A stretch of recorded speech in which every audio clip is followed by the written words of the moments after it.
How to write a pilot CV. Getting your first airline job is one of the hardest things you will have to do in your pilot career.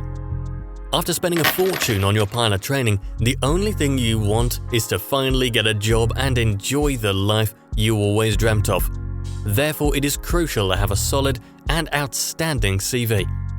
This video is going to be a guide to creating a standout pilot CV that will get you an interview and ultimately your dream job. Before we start, make sure to drop a like and subscribe to our channel if you're on your way to becoming an airline pilot. Choose an appropriate format. There are different kinds of CV layouts, each serving a different purpose. The first one is the chronological layout. It is the most common CV layout and it focuses on candidates' work experience throughout its career. This format will mainly highlight your experience, which means that it will be the most suitable layout for experienced pilots. On the other hand, you have a functional layout, which focuses primarily on skills and experience, without necessarily being listed in a chronological way. As you can imagine, a recently graduated pilot or a pilot that has only a few hundred hours will have a CV that is a combination of the layouts listed above. Since you don't have much experience, you cannot focus on this part, so you'll need to find a way of highlighting more your skills than your experience. For example, right after listing your qualifications, you could include a small section that highlights your skills. Give your CV a title. Make sure to put this crucial information clearly visible on your pilot CV. Ideally, it should be at the top of the page as a highlight, but it will all depend on the layout you will pick. But what exactly is the title of a CV? In the aviation context, the title is going to be the position you are applying for. The title of your CV will immediately provide your recruiters the essential information they are looking for. It will also create the context for everything they are going to read afterwards. The contact information. The personal information is usually placed in the header of your CV. Once again, depending on the template you will choose, these details could be either placed around the title of your CV or on either side of the page. Make sure your personal information is clearly visible and identifiable on your CV. Don't write it in too small, hidden in a corner of the page. It could be very irritating for the recruiter to find it, and your CV could quickly find its way to the recycle bin. The introduction. An introduction on a pilot CV consists of a short paragraph that highlights your most valuable accomplishments and skills. A beautifully written introduction could be highly appreciated by the recruiters if it's well written and concise enough. It gives a first good impression and it encourages them to read more. License and ratings. After all this, the first thing the recruiters will want to know is if you are qualified enough for the position you're applying for. Make sure you meet the requirements they are looking for. In fact, many pilots think that if they are missing a few flight hours to meet the requirements for this job, they can still apply because the recruiter might consider them anyway.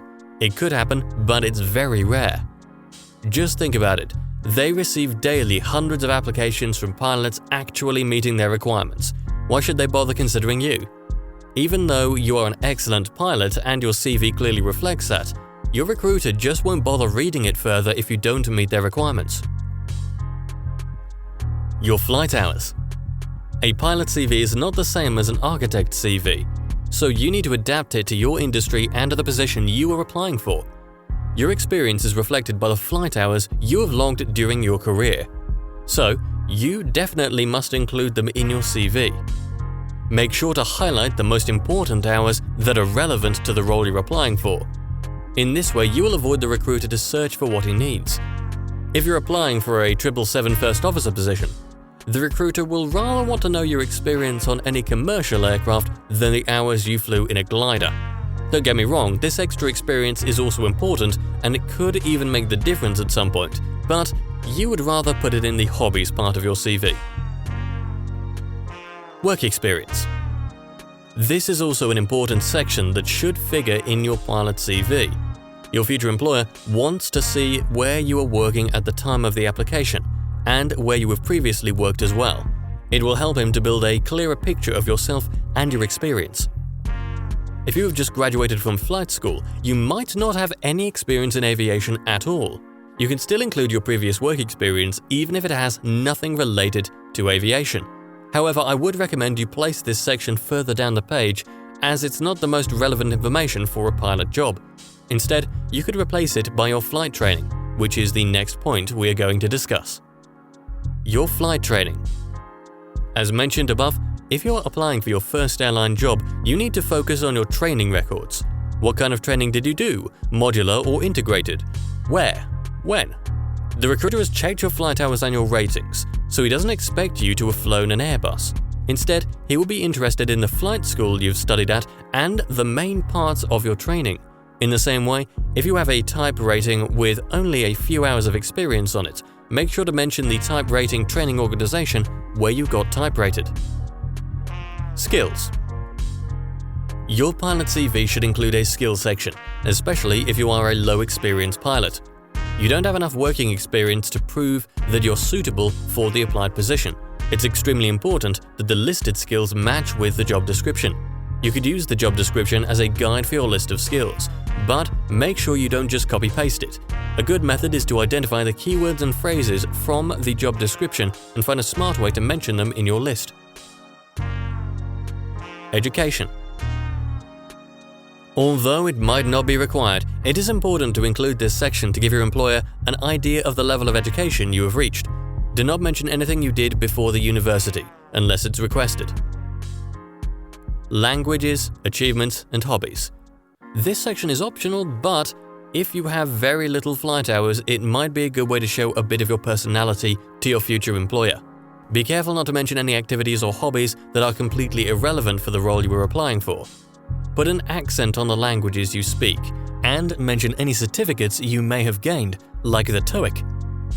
In the same way, if you're doing some volunteering, some mechanic work at your local flying club, this is the section to mention it. All these will further prove your motivation and your passion to your future employer. After you finish writing your CV, don't forget to proofread it. After all this effort, having your CV rejected because of a simple spelling mistake would be the worst thing that could happen. Check your grammar and your formatting. Your CV must look perfect. Writing a pilot CV is not an easy task, especially for your first airline job. It takes some effort, but making an attractive CV is possible with a bit of hard work and dedication. I hope you found this video useful and it will help you to write your pilot CV and get your first airline job. If you have any questions or would like to give an advice or tip to other pilots writing their CVs, leave a comment below and share your thoughts and experience with us. Thank you all for watching, and I'll see you very soon.